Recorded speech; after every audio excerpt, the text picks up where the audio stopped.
আজি ৰাতিপুৱা গুৱাহাটী উচ্চ ন্যায়ালয়ৰ সন্মানীয় মুখ্য ন্যায়াধীশ ন্যায়মূৰ্তি আশুতোষ কুমাৰ ডাঙৰীয়াই মোক এখন পত্ৰ লিখি আমাৰ এই গোটেই যিটো সকলোৰে এটা ইচ্ছা আছিল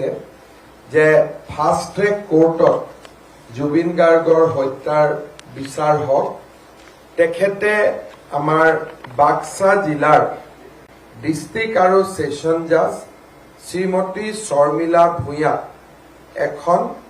এক্সক্লুসিভ ফাষ্ট ট্ৰেক কোৰ্ট যাৰ কেৱল মাত্ৰ কাম জুবিন গাৰ্গৰ হত্যাৰ শুনানি লোৱাই হ'ব আন কোনো কাম এই আদালতখনে নকৰে তাক আজি ৰাতিপুৱা তেখেতে মোক জনাইছে চিঠিখন 16 মাৰ্চৰ দিনৰ কিন্তু মই আজি ৰাতিপুৱা পাইছো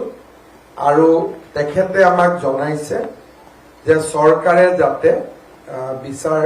ন্যায়াধীশ গৰাকীক যিখিনি সুবিধা লাগে সেইখিনি তেওঁলোকে প্ৰদান কৰে আনহাতে যেতিয়ালৈকে এই ফাষ্ট ট্ৰেক কোৰ্টখন কাৰ্যক্ষম নহয় তেতিয়ালৈকে গুৱাহাটী উচ্চ ন্যায়ালয়ে নিৰ্দেশ দিছে যে বৰ্তমানৰ যিখন এডিশনেল ডিস্ট্ৰিক্ট এণ্ড সেশন জাজ নাম্বাৰ 3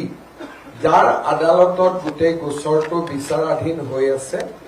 সেই আদালতখনেও যাতে ফাষ্ট ট্ৰেক কোৰ্টৰ আৰ্হিত প্ৰতিদিনেই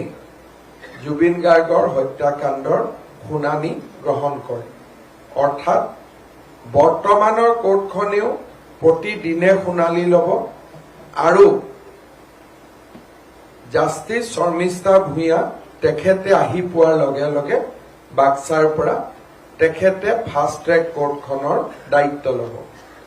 জুবিন গাৰ্গক ন্যায় প্ৰদান কৰাৰ ক্ষেত্ৰত আমাৰ চৰকাৰৰ অনুৰোধ ক্ৰমে গুৱাহাটী উচ্চ ন্যায়ালয়ে এই সিদ্ধান্ত গ্ৰহণ কৰাৰ বাবে গুৱাহাটী উচ্চ ন্যায়ালয়ৰ মুখ্য ন্যায়াধীশ ন্যায়মূৰ্তি আশুতোষ কুমাৰ ডাঙৰীয়াক মই ধন্যবাদ আৰু কৃতজ্ঞতা জনাইছো